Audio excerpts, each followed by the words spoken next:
본문을 가지고 함께 굳건하게 세워져가는 축복이라는 제목으로 말씀을 나누겠습니다. 계속 데살로니가전서 말씀을 나누고 있습니다. 이제 데살로니가 하면은 바울이 거기서 몇 주 동안 말씀을 증거했는지 이제 아시죠? 몇 주일까요? 3주. 예, 3주. 3주 동안 복음을 증거하다가 유대인의 회방으로 쫓겨나게 되죠. 그 뒤로 바울은 계속해서 데살로니가 교회로 다시 돌아가고자 노력했습니다. 그런데 데살로니가에 가는 길이 계속 막혔죠. 쉽지 않았습니다. 그 이유에 대해서 2장 18절에 사단이 데살로니가 교회 너희에게 가는 것을 막았다 이렇게 말하고 있습니다. 여러분, 사단이 우리 삶의 길을 막을 때가 있습니다. 막습니다. 내 개인적으로는 하나님의 비전을 가지고 성도로서 열심히 신앙생활을 해보려 할 때 막기도 하고, 또 하나는 성도가 성도 간에 하나님의 사람이 하나님의 사람과 만나서 서로 안에 위로하고 격려하고 또 세우기 위해서 함께 만나고자 하는 만남의 장을 막기도 합니다. 오늘 바울과 데살로니가 교회인들의 만남 또한 그런 만남이죠. 여러분, 얼마나 서로 보고 싶었겠습니까? 만나면 놀라운 일들이 일어나겠죠. 그런데 그 만남을 사단은 절대적으로 싫어하고 방해한 것이죠. 여러분, 시대가 갈수록 점점 성도가 성도 안에 모이는 것, 또 교회 안에 함께 모이는 것을 자꾸만 터부시하고 별 볼 일 없게 만드는 시대입니다. 그러나 기억하십시오. 성도는 함께 모일 때 하나님께서 역사하시고 은혜를 주시는 줄 믿습니다. 사단은 이거를 잘 알기 때문에 자꾸만 못 모이게 하는 겁니다. 자꾸만 편리주의, 자꾸만 내 인생 내가 편한 대로 그냥 흩어지게 만드는 것이죠. 그러나 여러분, 흩어지면 식어지게 되어 있습니다. 그러나 함께 모이면 더 뜨겁고 불타오르게 되는 거죠. 함께 모였을 때 하나님의 은혜가 충만하게 넘치기를 주의 이름으로 소망합니다.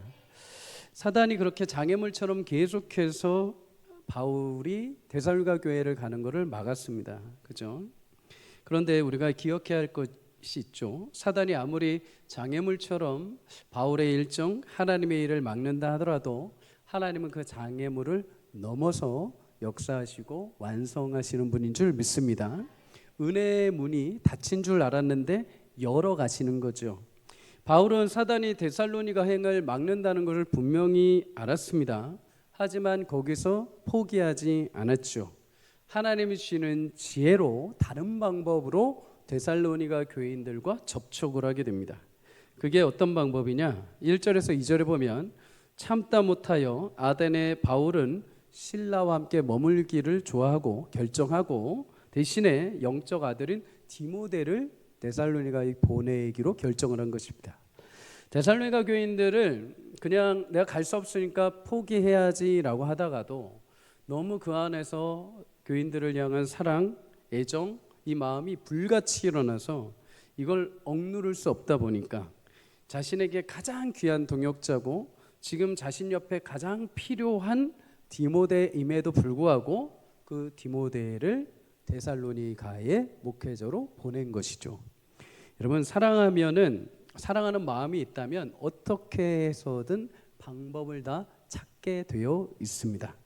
불가능할 것 같은 현실에서도 사랑한다면 희생을 감수하고 어떻게 해서든 방법을 찾아내게 되어 있습니다. 결국에는 길을 열게 되어 있죠. 하나님도 그러하셨습니다. 죄로 오염되어 있던 우리, 어떠한 방법으로도 회복할 수 없고 건져낼 수 없는 우리지만 하나님은 포기하지 않고 끝까지 그 방법을 찾아내셨죠. 그 방법이 바로 독생자 예수님을 보내시는 것입니다. 포기할 수 없는 사랑이 마침내 예수님을 보내셔서 우리를 건지시고 구원하시는 은혜를 주셨습니다.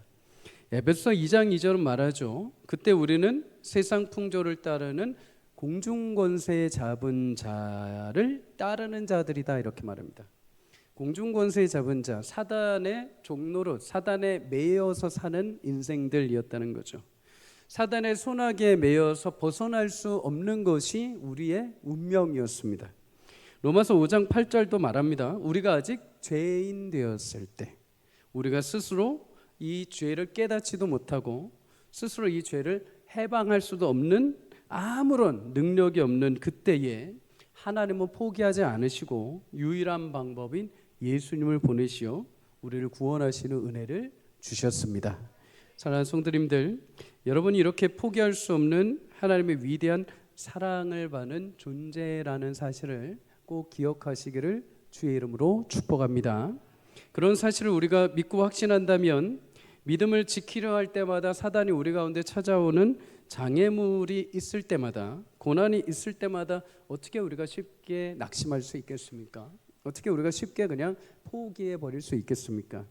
어떻게 해서든 주님이 나를 사랑하시고 그의 독생자 예수님까지 보내셔서 죽이셨다고 한다면 그 주님의 은혜를 어떻게 해서든 만나려 하고 주님이 허락하신 그 길을 어떻게 해서든 찾으려고 할 때 하나님이 그런 성도들의 삶의 길을 여시고 간절히 사모하는 자에게 반드시 만족을 주실 줄 믿습니다. 마태복음 7장 7절 우리 함께 읽겠습니다. 시작. 구하라 그리하면 너에게 주실 것이요, 찾으라 그리하면 찾아낼 것이요, 문을 두드리라 그리하면 너에게 열릴 것이라. 아멘. 하나님은 찾고 구하는 자에게 합당한 지혜를 주시고 길을 열어 주십니다. 오늘 이 자리가 여러분 하나님의 은혜를 찾고 구하고 두드렸을 때 하나님이 열어주시는 은혜가 있기를 주의 이름으로 축복합니다. 포기하지 않고 하나님을 사랑하면 그 길 반드시 열어 가십니다. 주님께서 여시는 이 밤이 되시기를 주의 이름으로 축복합니다. 2절에 3절을 우리 함께 읽겠습니다. 시작. 우리 형제 곧 그리스도의 복음을 전하는 하나님의 일꾼인 디모데를 보내노니 이는 너희를 굳건하게 하고 너희 믿음에 대하여 위로함으로 아무도 여러 환난 중에 흔들리지 않게 하려 함이라. 우리가 이것을 위하여 세움받은 줄을 너희가 친히 알리라. 아멘. 바울은 자신이 가지 못하지만은 디모데를 보냅니다. 그리고 디모데와 데살로니가 교회 성도가 만나게 될 때 어떤 일이 일어나는지에 대해서 얘기를 하죠. 디모데가 너희에게 굳건하게 하고 믿음에 대해서 위로를 주고 환난 중에 흔들리지 않는 놀라운 역사가 일어날 것이다. 여러분, 이런 은혜가 우리 가운데도 있기를 축복합니다. 서로가 서로 안에 만났을 때 굳건하게 하고 위로하고 세워지는 축복이 있기를 바랍니다. 여러분, 바울도 그렇지만 디모데는 하나님이 세우신 일꾼입니다. 일꾼, 목회자인 거죠. 디모데는 바울보다는 연소했습니다. 젊은 청년에 가까웠죠. 그럼에도 바울은 디모데가 가서 너희를 만났을 때 이런 놀라운 세 가지 역사가 일어날 것이다 라고 담대하게 말합니다. 어떻게 이런 역사가 일어날 수 있다고 장담을 했을까요? 여러분, 바울이 디모데를 가리켜 이렇게 말하죠. 그리스도의 복음을 전하는 하나님의 일꾼이다 이렇게 말합니다. 일꾼이라는 단어가 영어로 God fellow worker입니다. 다시 말해 함께 일하는 자, 동역자라는 뜻이죠. 하나님의 복음에 속하여 하나님의 복음을 전하기 위해 하나님으로부터 보냄을 받은 자가 디모데라는 것입니다. 다시 말해 굳건하게 그들을 세우고 그들을 위로하고 흔들리지 않게 하는 것은 디모데가 아니라 디모데를 붙들고 디모데를 보내시는 하나님의 능력이요, 디모데 입에서 나오는 하나님 말씀의 권능이라는 것입니다. 하나님이 그를 통해서 그 입에서 나오는 말씀을 통해서 성도들을, 데살로니가 성도들을 흔들리지 않고 그들을 위로하고 견고하게 굳세게 해준다라는 것이죠. 그래서 3절에 이렇게 말합니다. 우리가 이것을 위하여 세움을 받았다. 여러분, 이 시대에 많은 목회자들이 있습니다. 인간적인 눈으로 보면은 바울이 디모데를 향해 말한 것처럼 형제입니다. 형제, 우리 형제죠.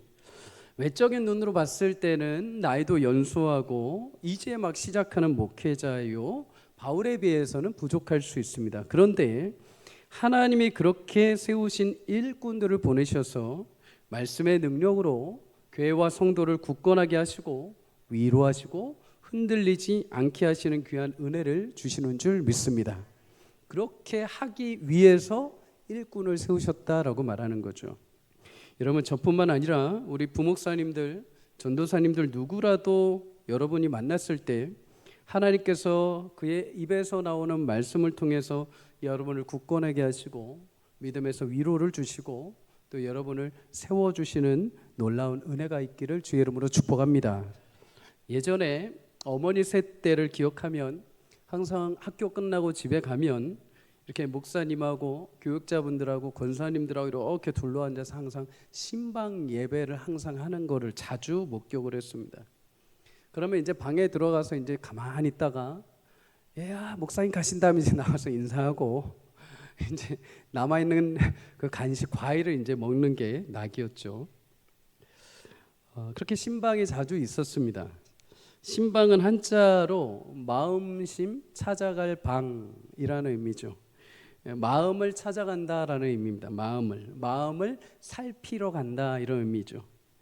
교회에서 목회자가 성도의 집, 병상 그리고 사업장을 찾아가서 신방으로 만나는 것은 그 성도의 마음이 어떠한지, 영적인 상태가 어떠한지, 또 필요한 하나님의 말씀으로 권면하기 위해 그렇게 찾아가는 것입니다. 5절에도 보면 바울이 디모데를 너희 믿음을 알기 위해서 보낸다 이렇게 말합니다. 그냥 단순히 그냥 뭐 가서 좋은 말 해주고 단순히 그냥 헌금 좀 하고 단순히 좀 어떤지 살펴보는 정도가 아니라 너희 믿음 상태가 어떤지 디모데를 내가 보낸다 이렇게 말을 하는 것이죠. 영적으로 무너져 있지는 않은지, 개인적으로 엉뚱하게 신앙생활을 하고 있지는 않은지, 혹은 혼자 쓰러져 지쳐 있지는 않은지 하면서 말씀으로 위로하고 기도로 흔들리지 않도록 붙들어 주기 위한 것이, 그래서 목회자가 방문하고 신방하고 만나는 것입니다. 그런데 요즘에는 신방이라고 하면 굉장히 부담스러워들 하시죠. 코로나의 영향도 있지만 바쁘기도 하고, 또 가장 여러분들한테 부담이 되는 게 뭡니까? 청소죠, 청소. 예전에 교회 있을 때는 청소를 하시는데 어떤 권사님은 그 냉장고 위에까지 이렇게 청소를 하신다는 거예요. 그래서 신방 마치고 가려고 하는데 목사님 저 위에 손 한번 얹어보세요. 네? 어디요? 냉장고 위에. 자기 청소했다는 거죠. 알아달라고 하시는 거죠. 여러분 그렇게까지 안 하셔도 됩니다. 청소 때문에 부담이 되기도 하고, 또 내 삶과 신앙을 요즘에는 이제 굳이 오픈하려고 하지 않습니다. 굳이 내가 저 목회자한테, 내가 저 전도사님한테 내 삶을 굳이 알려주고 싶어 하지 않습니다. 그냥 나 알아서 잘 하겠다는 것이죠. 그런데 저는 개인적으로 신방을 하고 나면 항상 내면에 하나님 주시는 마음이 있습니다. 하나님이 항상 보면은 신방이 필요한 가정들을 꼭 방문하게 하십니다. 꼭 필요한 분들한테 가게 하십니다. 그리고 그 가정에 필요한 은혜를 주십니다. 제게 신방 받으란 말이 아닙니다. 하나님이 목회자들을 통해서, 교육자를 통해서 항상 성도님들을 세우고 굳건하게 하시는데 항상 하나님의 필요를 따라서 보내신다는 것입니다. 여러분 우리 교육자들에게도 잠시 이야기한 적이 있습니다. 예전에 섬기던 교회가 이제 코로나로 인해서 모임이 어려웠을 때 이제 온라인 모임을 막 활성화시켰습니다. 그러면서 홈페이지에 이제 한 줄 기도문 이렇게 해가지고 성도님들한테 한 줄 기도문 이렇게 올리도록 이렇게 막 했던 적이 있습니다. 이제 그 기도문을 보고 서로 기도하는 거죠. 근데 이렇게 기도문을 쭉 보고 있는데 유독 한 가지 기도 제목이 눈에 들어온 겁니다. 하나님 저 살기가 너무 힘들어요. 도와주세요. 이런 기도 제목입니다. 평소 같았으면 그냥 훅 지나갔을 겁니다. 근데 유독 그 한 문장이 계속 들어오는 거예요. 유독 들어온 겁니다. 심지어 이분은 제 교구도 아닙니다. 이분은 저의 교구도 아닌데 이게 유독 들어오는 겁니다. 그래서 그 전도사님한테 혹시 모르게 한번 전화나 해보고 아니면 찾아가 봐라 이렇게 얘기를 했습니다.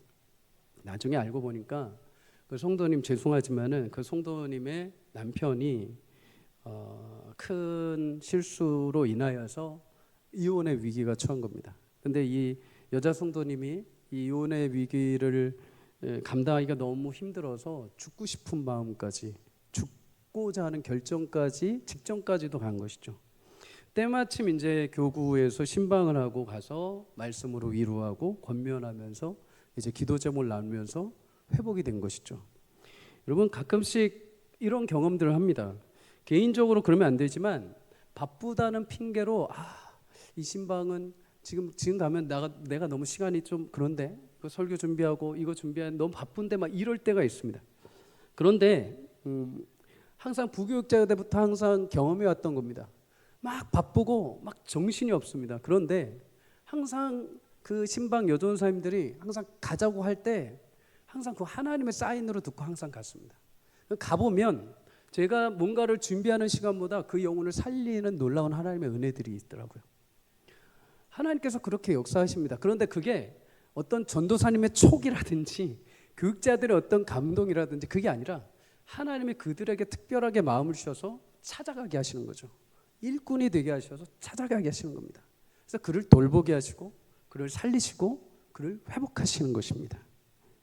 사랑하는 여러분, 하나님은 여러분들을 세세하게 돌보고 계시는 줄 믿습니다. 그 일을 위해서 목회자들을 일꾼으로 세워서 레이더로 돌리시는 거죠. 레이더망을 돌리시는 겁니다. 개인이나 가정을 살피고 말씀으로 굳건하게 하고 때로는 위로를 주시고 흔들리지 않게 하십니다. 목회자들이 상담을 잘해서 또는 연륜이 많아서 또는 삶에서 뛰어난 철학이 있어서 하는 것이 아닙니다.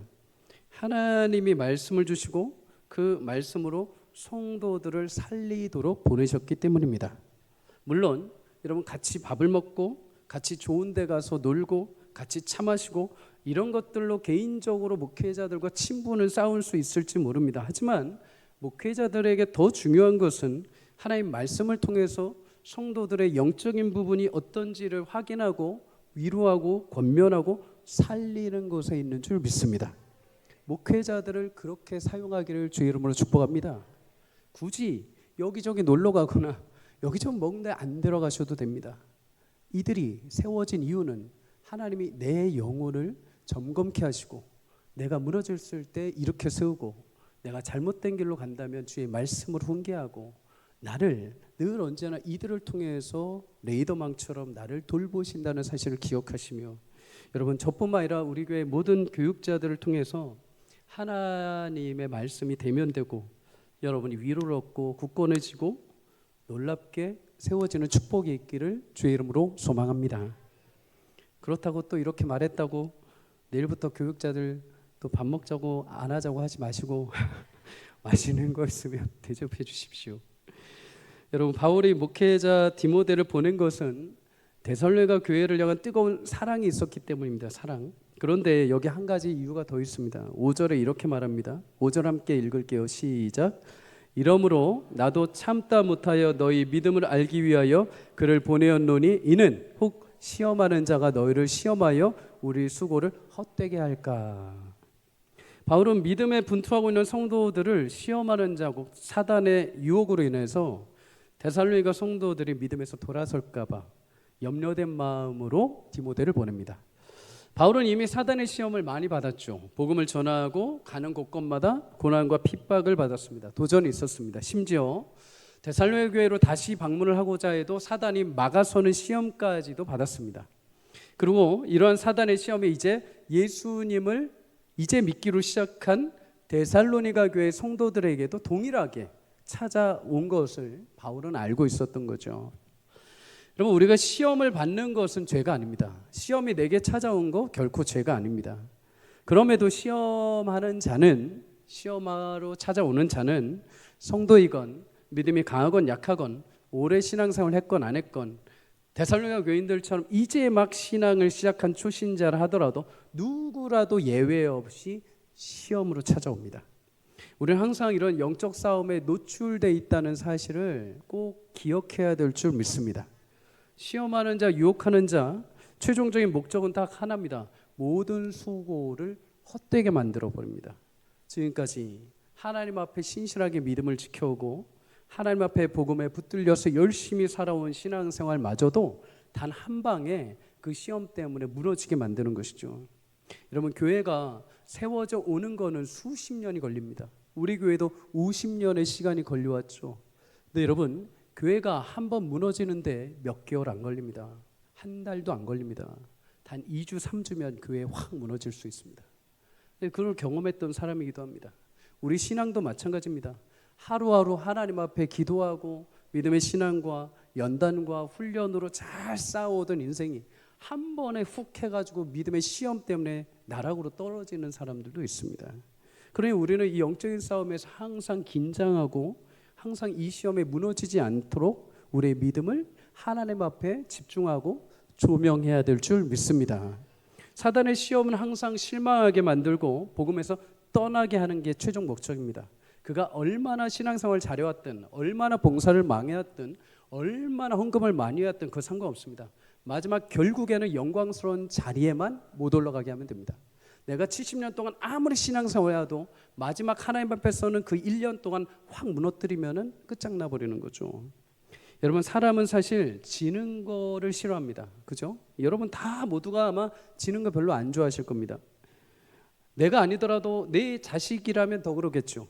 심지어 내 자식이 달리기 계주 시합을 하는데 마음에 뭐라고 생각이 됩니까? 그래도 1등 해라 이런 마음이 들지 않으십니까? 여러분, 그런데 이보다 더 중요하게 우리가 지기 싫어해야 하는 것이 있습니다. 그것은 바로 사단의 유혹과 시험입니다.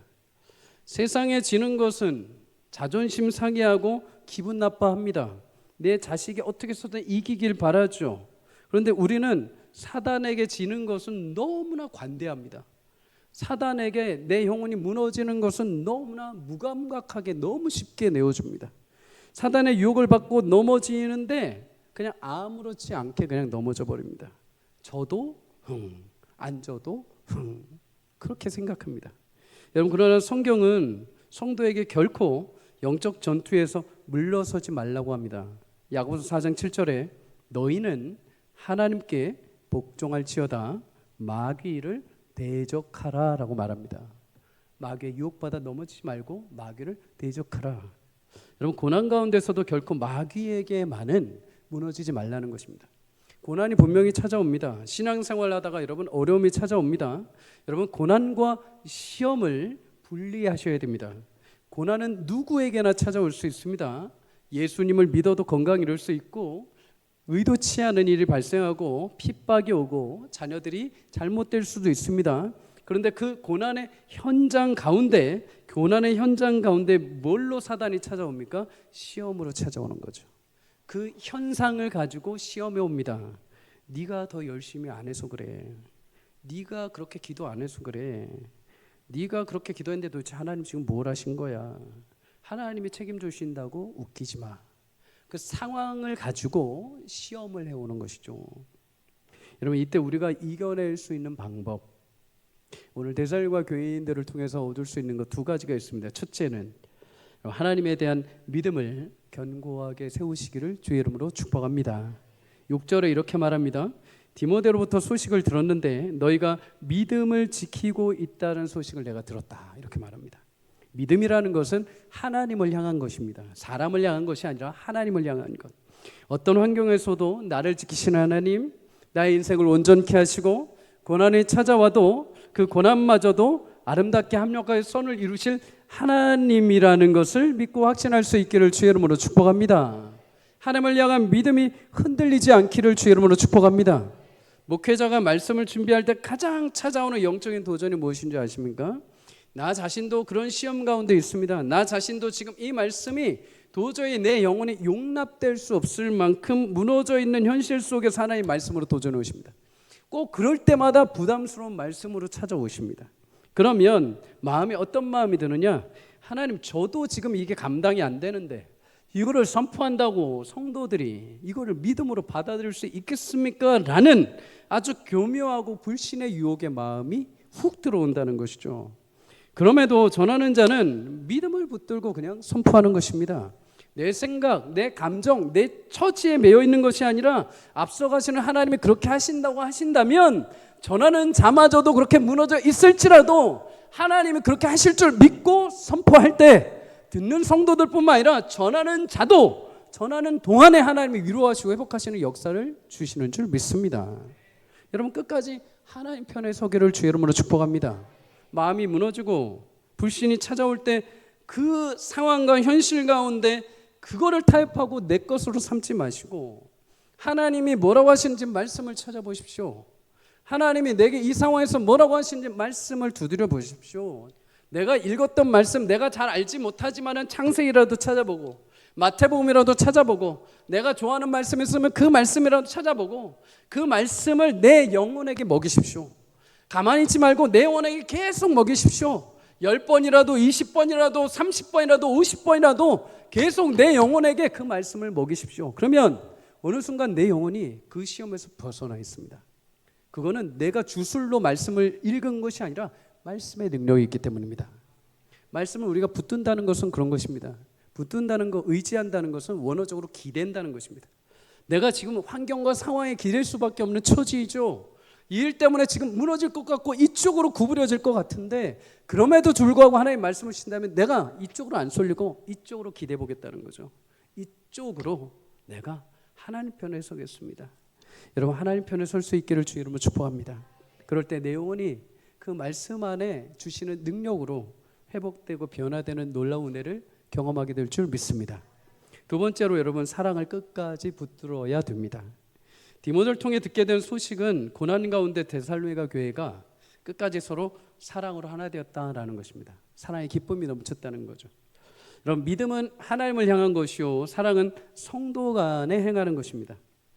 제가 좋아하는 문구가 하나 있습니다. 책상 앞에도 붙여놓은 문구 중에 하나인데, 이해할 수 없다면 존중하라입니다. 여러분, 우리는 흔히 이해되지 않는 사람을 만나면 뭐라고 합니까?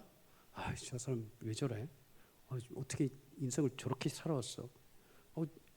하면서 속으로 막 있는 욕 없는 욕 막 다 합니다. 근데 문제는 이게 밖으로 튀어나와 보이죠. 흉을 보기도 하고 함부로 말하기도 하고 다른 사람들한테 저 사람 저래 하면서 흉을 보기도 합니다. 그런데 여러분, 이런 이해의 소용돌이 속에서 흔들리지 않고 살아남을 수 있는 유일한 길이 있다면 그것은 바로 존중하는 것입니다. 존중. 그럴 수도 있다. 나와 다를 수도 있다. 아직 모를 수도 있다. 그런데 여러분, 생각해 보면 이 존중이라는 것이 다른 말로 하면 사랑과 굉장히 비슷합니다. 고린도전서 13장에 사랑은 하고 시작되죠. 사랑장이 시작이 됩니다.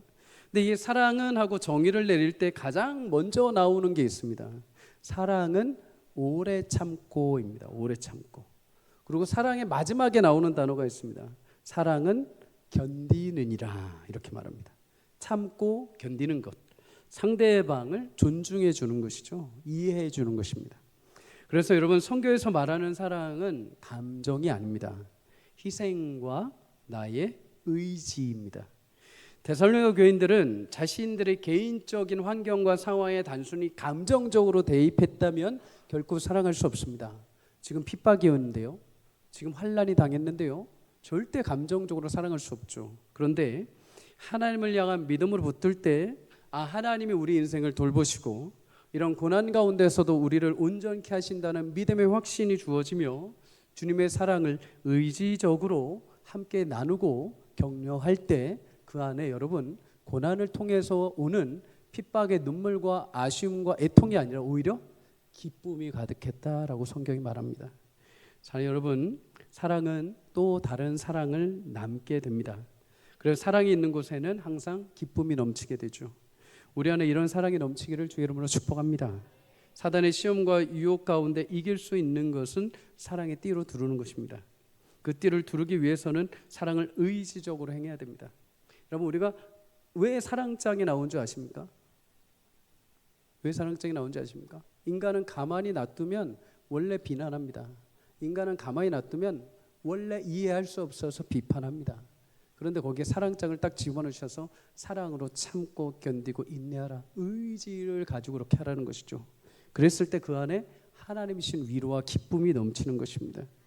여러분, 사단의 치열한 정죄와 비난의 소리가 들려올 때마다 주의 위로하심으로 우리 안에 사랑의 격려가 넘치기를 축복합니다. 서로 위로해 주시고 괜찮다 말해 주시고 걱정하지 마라고 말해 주신다면 사단도 그 어떤 죄악의 끈과 시험의 끈을 끌어낼 수 없고, 우리를 온전케 하시는 성령의 두루마리가 우리를 입혀주셔서 우리 안에 놀라운 기쁨의 축복이 넘치게 될 줄 믿습니다. 우리 사랑하는 시니어 성도님들에게 이런 은혜가 있기를 주 이름으로 축복합니다. 한평생 살아오시면서 얼마나 많은 시험과 고단함이 있었습니까? 그럼에도 그 시험과 고단함을 이기게 하신 분은 하나님이신 줄 믿습니다. 하나님이 나를 사랑하셨기에 그걸 견뎌내신 거죠.